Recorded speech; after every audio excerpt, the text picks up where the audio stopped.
What is going on, ladies and gentlemen? This is Nate with Titebond Exotics, coming at you with a video today on how to apply a background to a vivarium with Titebond 3. So far what I found is this is one of the easier ways to do a more naturalistic background. Hope you guys learned something and enjoy.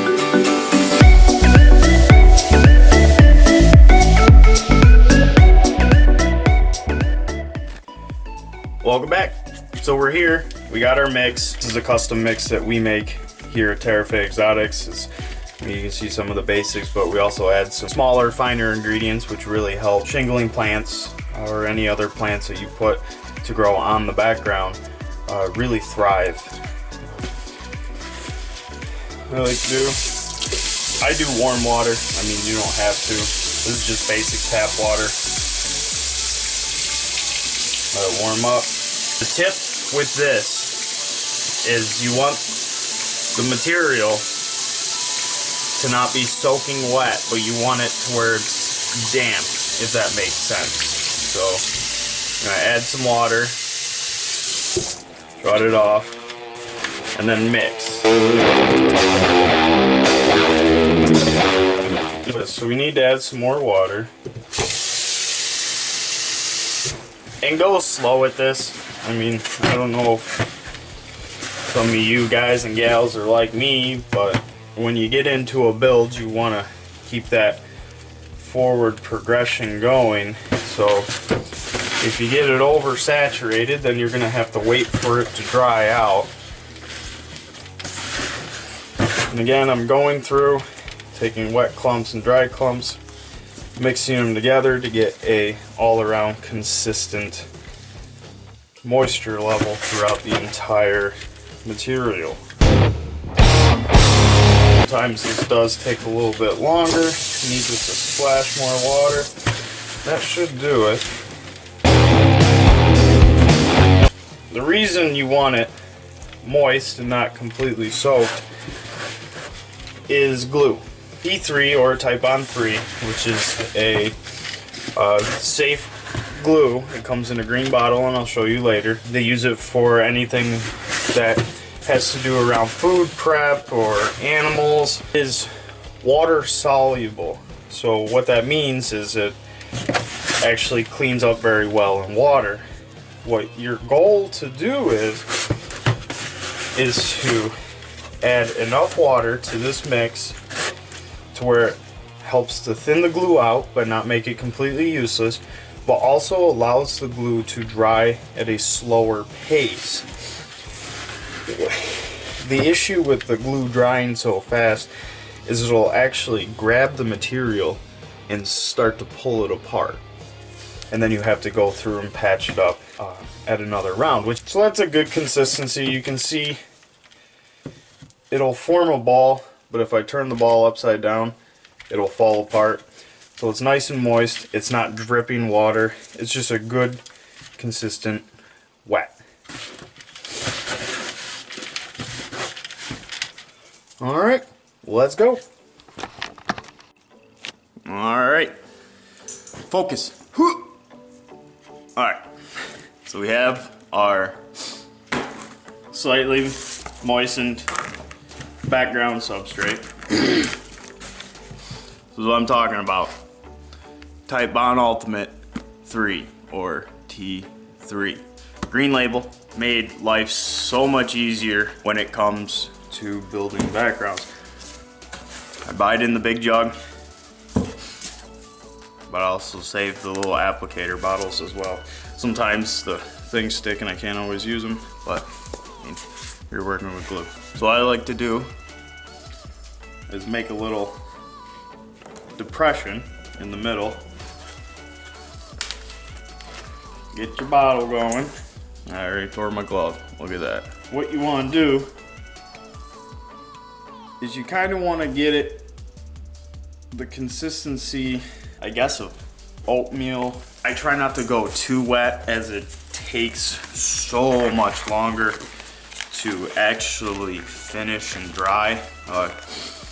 So I go a little past to just about where where you can kind of start to see the hint of the material to change.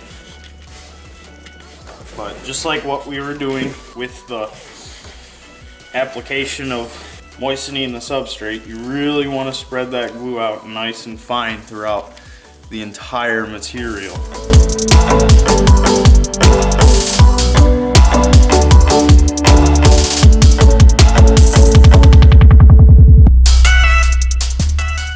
We're gonna add a little more. You can kind of see it's starting to stick together, but it's not there yet. A nice little top coating, glug, glug, glug, and that should do it.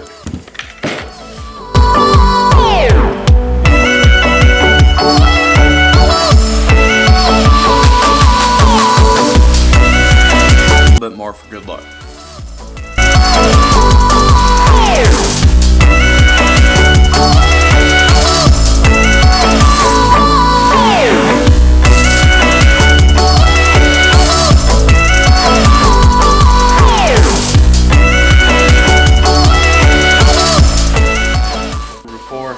Pack it together, it would just fall apart.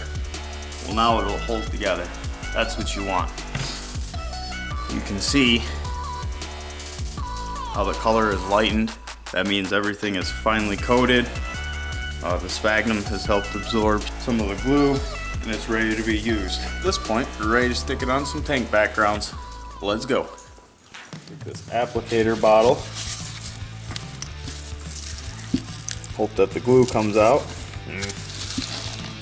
Yep. And just get a nice thin layer of glue over it.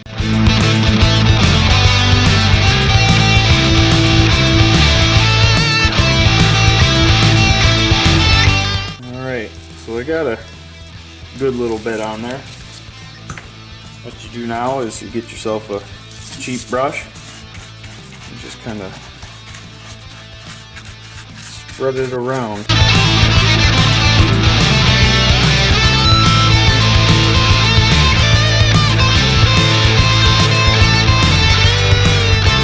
Now that we have spread the glue out on there, we can take our mixture .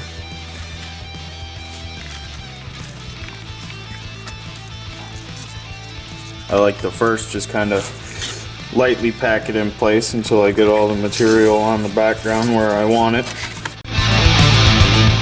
And then from there, just kind of tuck and push.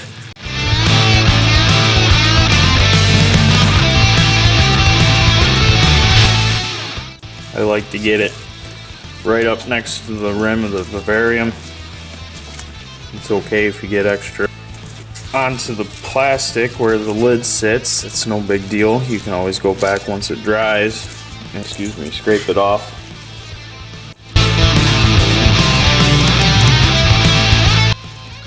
What I like to do is just kind of break up those 90-degree angles so it doesn't look as boxy.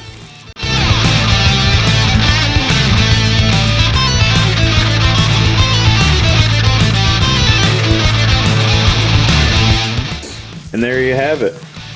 The background made from Titebond 3, the green label, or T3 as a lot of people refer. Hope you guys enjoyed this. Hope it was educational for you. And if you have any questions, comments, or concerns, please feel free.